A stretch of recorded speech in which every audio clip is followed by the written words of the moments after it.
Good evening all of you. मैं Bhadauria sir और major राय आपका स्वागत है। आज हम इतिहास के लेक्चर को लेके आए हैं, जिसमें इतिहास के लगभग 7 या 8 लेक्चर अपलोड हो गए हैं यूट्यूब पर। कुछ वीडियोस अभी चल रहे हैं, कुछ अपलोड होने वाले हैं, क्रम में हैं।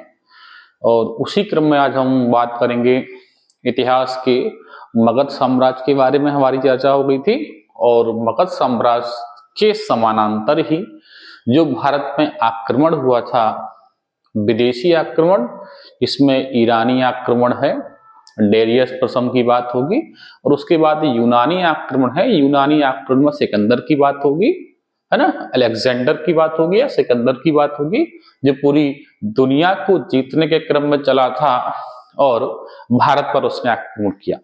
ठीक है, तो आज हम सिकंदर के बारे में बात करेंगे, जिसने भारत पर आक्रमण किया था। अगर आप सिकंदर की बात करेंगे तो सिकंदर मकदूनिया का शासक था। उसके पिता की मृत्यु के बाद 336 ईसा पूर्व में वो मकदूनिया की गद्दी पर बैठा। वो एक बहुत ही महत्वाकांक्षी शासक था। उसकी महत्वाकांक्षा जो थी विश्व को जीतने की थी। कई इतिहासकारों ने लिखा है कि उसकी मां चाहती थी कि सिकंदर कहीं ना कहीं जो है एक वैवाहिक जीवन में व्यस्त हो जाए, लेकिन उसको वैवाहिक जीवन या कहें कि महिलाओं से बहुत ज्यादा मोह नहीं था। वो केवल युद्ध के क्रम में रहता था। इसी युद्ध के क्रम ने उसको ये सपना दिखाया कि वह पूरी दुनिया पर विजय प्राप्त करेगा, और इसी दुनिया के विजय प्राप्त करने के संघर्ष में उसने मकदूनिया से अपना जो है सेना का विस्तार किया, और मकदूनिया से पूरी दुनिया के विजय के क्रम में वो आगे बढ़ा। पूरी दुनिया के विजय के क्रम में आगे बढ़ते बढ़ते सबसे पहले वो तुर्क पहुंचा, और तुर्क में जो है तुर्कियों को हरा के उसके बाद वो सेंट्रल एशिया यानी कि तुर्क और ईरान वाला जो क्षेत्र है उसी को मध्य एशिया कहा जाता है। सिकंदर कहां से आ रहा है? मकदूनिया से आ रहा है। उसके गुरु जो हैं अरस्तु हैं। दुनिया के जीतने का क्रम चला रहा है। भारत में किस प्रकार से उसका आगमन हुआ उसको आज हम देखेंगे। तो भारत में जो आगमन है, देखिए, सिकंदर वो महान शासक है, बहुत छोटी सी उम्र में जो है दुनिया में तहलका मचा के चला गया। सिकंदर भारत में बहुत कम समय तक रहा, लेकिन सिकंदर की जो युद्ध की नीति है, जो छाप है, वो बहुत ज्यादा है। सिकंदर दुनिया के क्रम के जीतने के चक्कर में उसे जो है एक खबर मिली कि भारत जो है एक बहुत विशाल साम्राज्य है और वहां पर बहुत विशाल सेनाएं हैं। अगर आप भारत पर विजय प्राप्त कर लेते हैं तो आप दुनिया के विजय के क्रम में बहुत आगे बढ़ जाएंगे। इसीलिए उसे भारत दिखा कि हमें भारत पर विजय प्राप्त करनी है, और वो तुर्क और ईरान और इराक को परास्त करते हुए भारत की ओर बढ़ा। अगर हम भारत के साम्राज्य की बात करें तो भारत का साम्राज्य उस समय का अफगानिस्तान, पाकिस्तान और भारत वाला क्षेत्र पूरा हुआ करता था। और अगर हम तक्षशिला की बात करते हैं तो उस समय तक्षशिला में शासक आम्बी थे, और सिकंदर का पहला आक्रमण तक्षशिला पर हो रहा है, जहां पर शासक कौन है? आम्बी है। जब तक्षशिला पर जो है अटैक किया गया तो आम्बी ने समर्पण कर दिया। आम्बी और पोरस के मध्य कुछ विवाद थे, इसीलिए आम्बी चाहता था कि सिकंदर कहीं ना कहीं भारत में प्रवेश करे और भारत में पोरस को हराए। इसीलिए आम्बी ने जानबूझकर समर्पण किया, और समर्पण के स्वरूप समझौता किया सिकंदर से, और कहा कि आप आगे अगर झेलम और बितस्ता के मध्य जो है, झेलम या चिनाब के मध्य जो पोरस का साम्राज्य है, वहां पर आक्रमण करेंगे तो आपको भारत में और अंदर तक जो प्रवेश मिल जाएगा। पोरस पर आक्रमण करने में जो साथ दे रहा है वो कौन दे रहा है? आम्बी दे रहा है। उसी समय तक्षशिला विश्वविद्यालय में एक प्रोफेसर हुआ करते थे, चाणक्य। चाणक्य ने जब देखा कि आम्बी ने समर्पण कर दिया है और सिकंदर भारत की ओर बढ़ रहा है, इसीलिए चाणक्य जो है तक्षशिला से भागते हुए कहां आए? मगध। क्योंकि उस समय मगध भारत की राजनीति का प्रमुख केंद्र हुआ करता था, और मगध में शासन था घनानंद का। सारी चीजें पैरेलल हैं। पिछले लेक्चर में मैंने आपको महाजनपद पढ़ा है और महाजनपदों में अंतिम विजय किसको मिली थी? मगध को मिली थी। और मगध में शासन है घनानंद का, महापद्मनंद के 7वें 8वें बेटे घनानंद का शासन है और वो उस समय का सबसे महान शासक है, यानी बहुत विशाल साम्राज्य उसका है। घनानंद से ही पूरब की तरफ वितस्ता और चिनाब नदी के मध्य में पोरस का साम्राज्य है और उससे और अगर आप पश्चिम में जाएंगे तो वहां पर जो है तक्षशिला है, वहां पर अंबी का शासन है। सिकंदर जो है खैबर दर्रे से घुस रहा है। पहला आक्रमण कहां किया? तक्षशिला पर। आंबी ने समर्पण किया। आंबी ने कहा आप जो है ब्यास और झेलम की तरफ बढ़िए, वहां पर आपको कौन मिलेगा? वहां पर आपको पोरस मिलेगा। कौन मिलेगा? पोरस। और अगर आप पोरस पर आक्रमण करते हैं तो आपको भारत में प्रवेश मिल जाएगा, यानी जो मगध वाला साम्राज्य है वहां पर आपको प्रवेश मिल जाएगा। इसीलिए सिकंदर कहां से आ रहा है? मकदूनिया से। उसने पहले तुर्क को हराया। तुर्क यानी कि सेंट्रल एशिया। तुर्क के बाद ईरान, ईरान के बाद इराक और इराक से प्रवेश करता है कहां पर? अफगानिस्तान। और अफगानिस्तान में कहां पर? तक्षशिला। तक्षशिला जो है पाकिस्तान और अफगानिस्तान से लगा हुआ है और यहां पर शासक कौन है? आंबी है। ठीक है, आंबी ने समर्पण कर दिया। अब आंबी कह रहे हैं कि आप कहां जाइए? पोरस की तरफ। पोरस का साम्राज्य कहां पर है? पोरस का साम्राज्य है झेलम और चिनाब नदी के मध्य में। ठीक है, तो 336 ईसा पूर्व में सिकंदर गद्दी पर बैठ रहा है, मकदूनिया का शासक बना और वहीं से कहीं ना कहीं उसे विश्व के जीतने का एक क्या मिला? क्रम मिला। ठीक है, तुर्क से ईरान, ईरान से इराक, इराक से अफगानिस्तान, तक्षशिला और आंबी ने समर्पण किया। और आंबी के समर्पण के कारण जो है, ठीक है, आंबी समर्पण कर रहे हैं और साथ ही आंबी ने जो है समझौता किया और उस समझौते में क्या कहा कि पोरस के खिलाफ जो हम सहायता करेंगे। कहां पर? पोरस के विरुद्ध। और पोरस का जो साम्राज्य है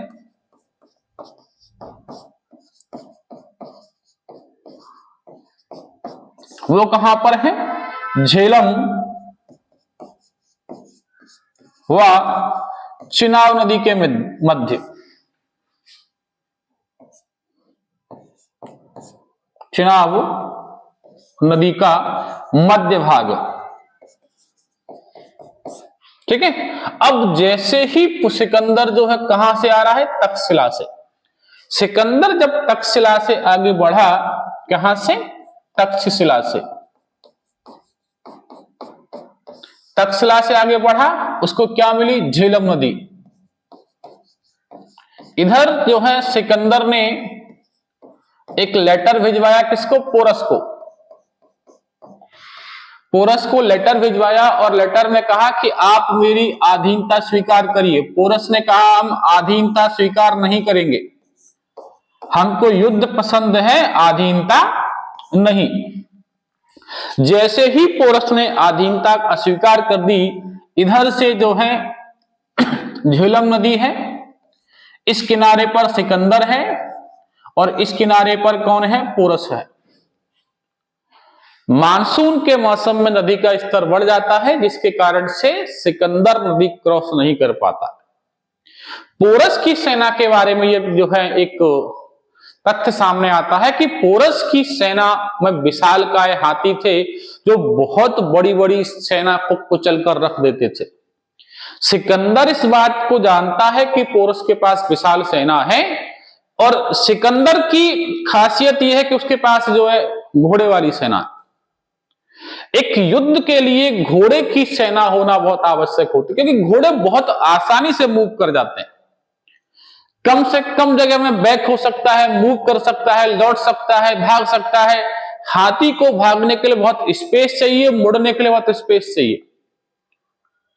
तो सिकंदर कहीं ना कहीं जानता था कि मुझे हाथियों को कंट्रोल कैसे करना, तो इसीलिए झेलम के उस पार सिकंदर की सेना है, झेलम के इस पार जो है पोरस की सेना है। अब सिकंदर रास्ता ढूंढ रहा है कि हमें कहां से रास्ता मिले कि मैं इस नदी को पार कर जाऊं।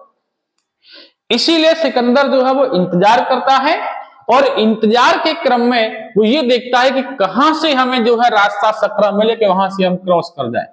इसीलिए सिकंदर ने क्या दिमाग लगाया, अपनी सेना को 3 भागों में बांट दिया। एक सेना से कहा आप इधर मूव करिए, एक से कहा आप इधर मूव करिए। अब पोरस को जो है नजर बनाई हुई, लेकिन पोरस देख रहा है कि बार बार अपनी सेना को मूव करता है लेकिन कहीं लेकर नहीं जाता है, जिसके कारण से पोरस को आराम मिल गया। सोचता है अरे वैसा ही मूव कर रहे हैं, क्या है, बैठे रहो चुपचाप से। जैसे ही सिकंदर को लगा कि पोरस शांत हो गया है, पोरस निगरानी नहीं रख रहा है, जो है सिकंदर ने अपनी एक सेना को एंट्री यहां से दी, एक सेना को एंट्री यहां से दी, और एक सेना जो सामने से एंट्री दी। अब जैसे ही युद्ध में जो है एक सेना सामने है, इधर जो है पोरस की सेना है, और एक सेना इधर से आ रही है और एक सेना इधर से आ रही है, किसकी, सिकंदर की। यहां पर जो है बड़े बड़े हाथी लगे हुए हैं। सिकंदर ने क्या किया कि पोरस की सेना के हाथियों को जो है चारों तरफ से घेर लिया और उस पर जो है तीर बरसाना चालू कर दिए, भाले बरसाना चालू कर दिए। जब हाथी घायल होता है तो वो खुद की सेना को ही कुचलता है, आसपास के लोगों को। और साथ ही ये किया कि जो धनुष वाले, जो तीर चलाने वाले लोग हैं, सेना है, उनसे कहा कि हाथियों की आंख पर निशाना लगाओ। जब हाथियों की आंख फूटने लगी तो उन्होंने अपनी ही सेना को कुचलना प्रारंभ कर दिया। साथ ही हाथी आग से भी डरता है, तो आग भी दिखाना चालू की, जिसकी वजह से, और दूसरी तरफ एक सेना ने इधर से घेरा, एक सेना ने इधर से घेरा, यानी 3 तरफ से जो है अब एक ही रास्ता बचा सिकंदर, पोरस की सेना को भागने के लिए। लेकिन पोरस की सेना भाग नहीं रही है, 3 तरफ से जो है पोरस की सेना घिरने के कारण जो है पोरस वहां पर हार जाता है, पोरस को गिरफ्तार कर लिया जाता है। इसी युद्ध में सिकंदर का जो घोड़ा था वोकाफेला, वो मारा गया। कहते हैं कि एक तीर उसको लगा, वो ऑन द स्पॉट डेथ हो गई। सिकंदर को इतना भी समय नहीं मिला कि वो अपने घोड़े के लिए 2 आंसू भी बहा सके। लेकिन युद्ध के पश्चात जब पोरस को हरा दिया, पोरस को गिरफ्तार कर लिया, उसके बाद सिकंदर ने अपने घोड़े के नाम पर एक शहर बसाया। तो पोरस को गिरफ्तार करने के बाद जब पोरस को अपने दरबार में पेश किया गया तो सिकंदर ने कहा कि बताइए आपके साथ कैसा सलूक करें। तो वहां पर पोरस ने कहा, जैसा सलूक एक राजा के साथ किया जाता है उसी प्रकार का सलूक आप मेरे साथ करिए। सिकंदर इस बात से बड़ा प्रभावित हुआ कि इतना बड़ा सम्राट जो है युद्ध हारने के बाद भी जो है वो माफी नहीं मांग रहा है, वो अपने लिए कोई एक्स्ट्रा बेनिफिट नहीं मांग रहा है, वो ये कह रहा है जैसा सलूक राजा के साथ करते हैं वैसा ही करिए। इस बात से प्रभावित होकर जो है सिकंदर ने पोरस को माफ कर दिया और समझौता किया, और समझौते में कहा कि जब मैं भारत में आगे आक्रमण करूंगा तो आप हमारा साथ देंगे। सिकंदर आगे बढ़ता है ब्यास नदी की तरफ, लेकिन उसी समय खबर फैलती है कि घनानंद की बहुत विशाल सेना है, जिसके कारण से क्या हुआ कि सिकंदर की सेना ने जो है आगे बढ़ने से मना कर दिया।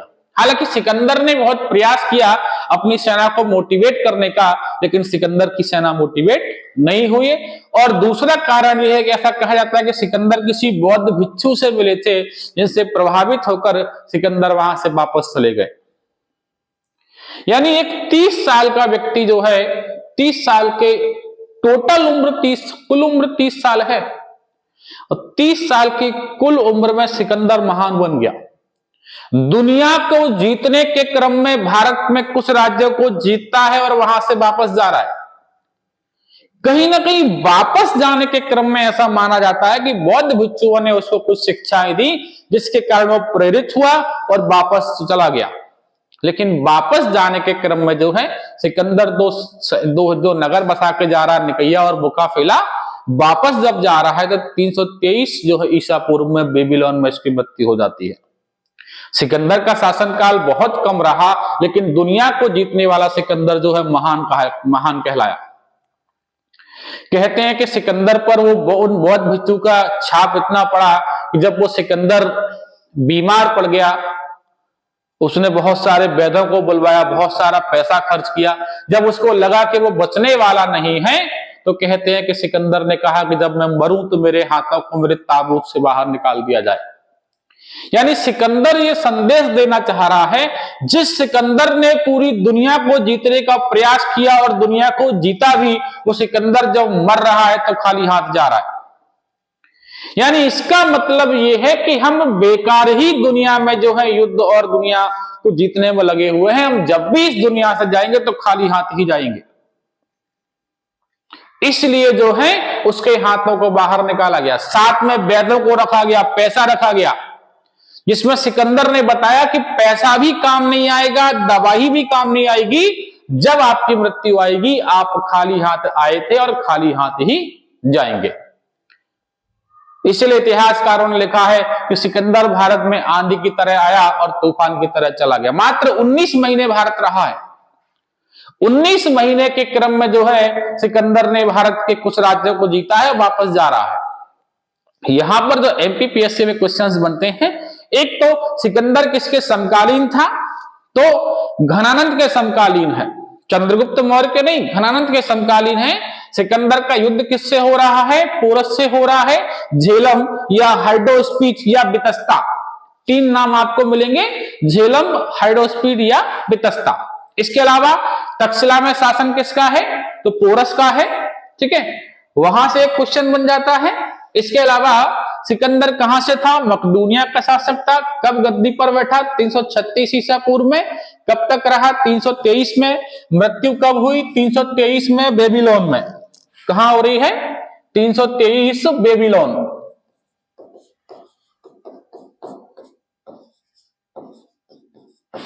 ठीक है, आप चाहें तो इसका स्क्रीनशॉट ले लें।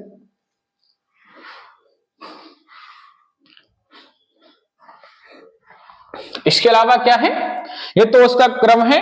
तक्षशिला आया, तक्षशिला, आम्बी ने समर्पण किया, समझौता हुआ, पोरस के विरुद्ध सहायता दी। झेलम या चिनाब के मध्य जो है पोरस का साम्राज्य है।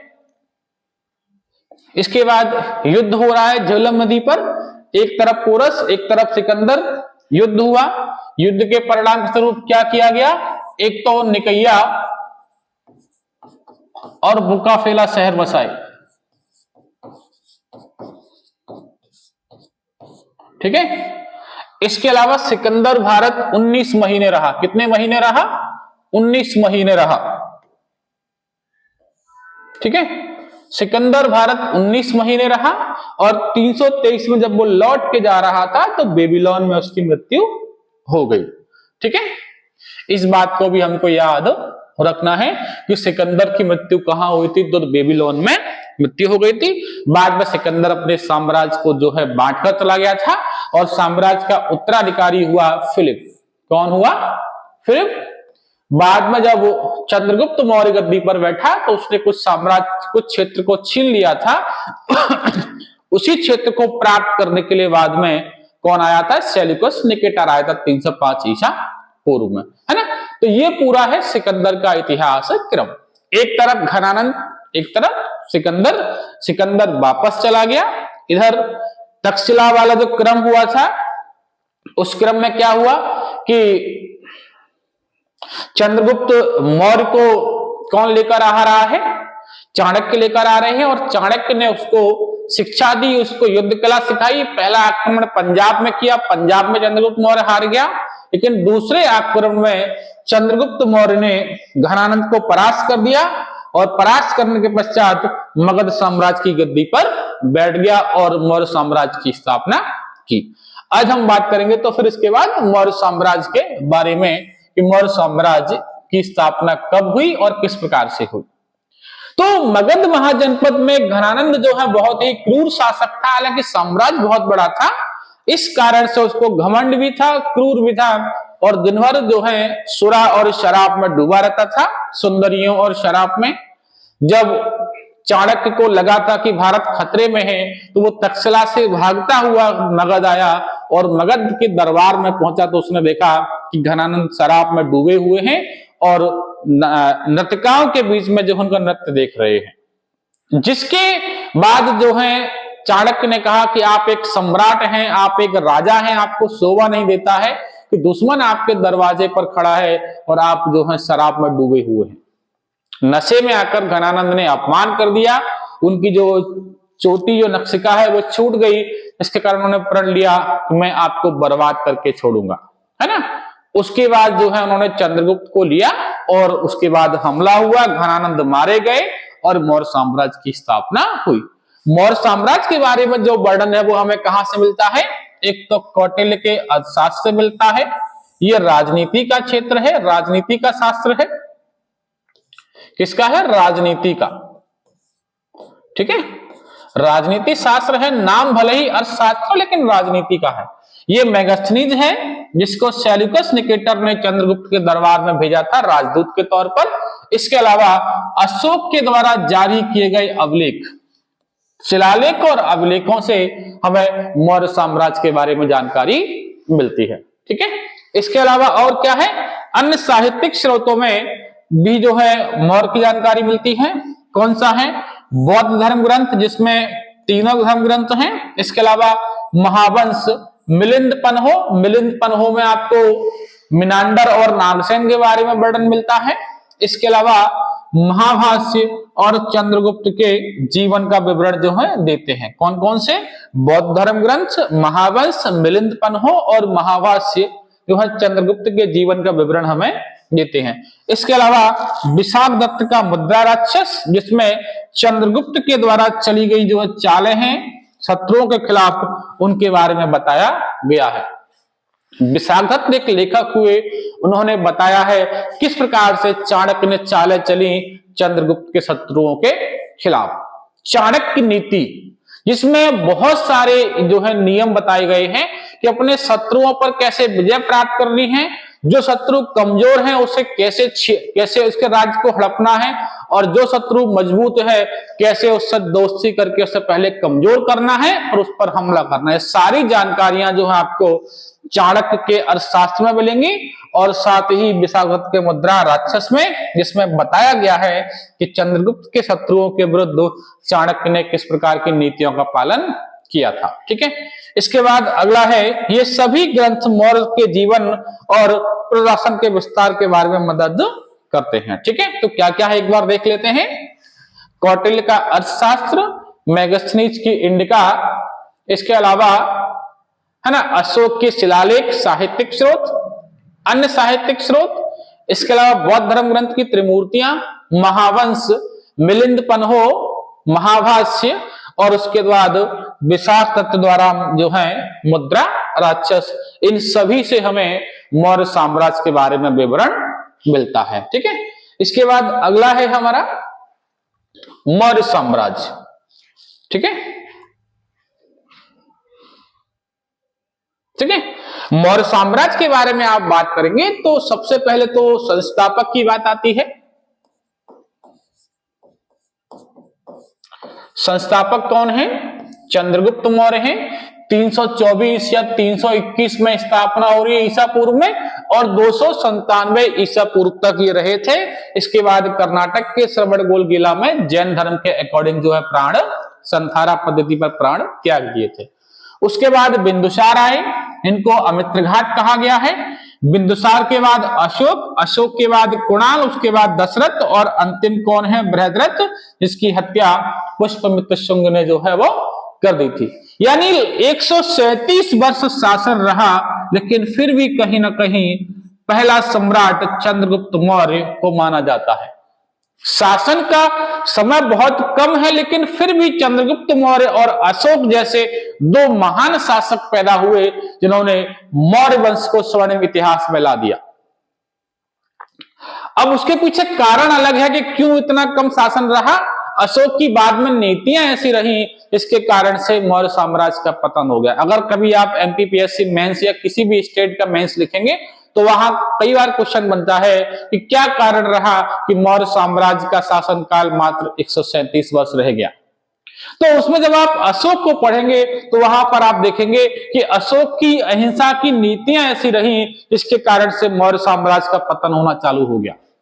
जिस अशोक ने अपने 99 भाइयों की हत्या करके जो है राजगद्दी प्राप्त की हो, जिस अशोक ने कलिंगा जैसा भीषण युद्ध लड़ा हो, वो अशोक अहिंसावादी कैसे हो गया और किस प्रकार से पतन हुआ, ये पूरा विस्तार आपको आगे देखने को मिलेगा, है ना। यहीं से कहीं ना कहीं अशोक का पतन हुआ, अशोक के साम्राज्य का पतन हुआ और धीरे धीरे जो है पूरे साम्राज्य का ही पतन हो गया। इसलिए मात्र 137 वर्ष जो है ये साम्राज्य चला है।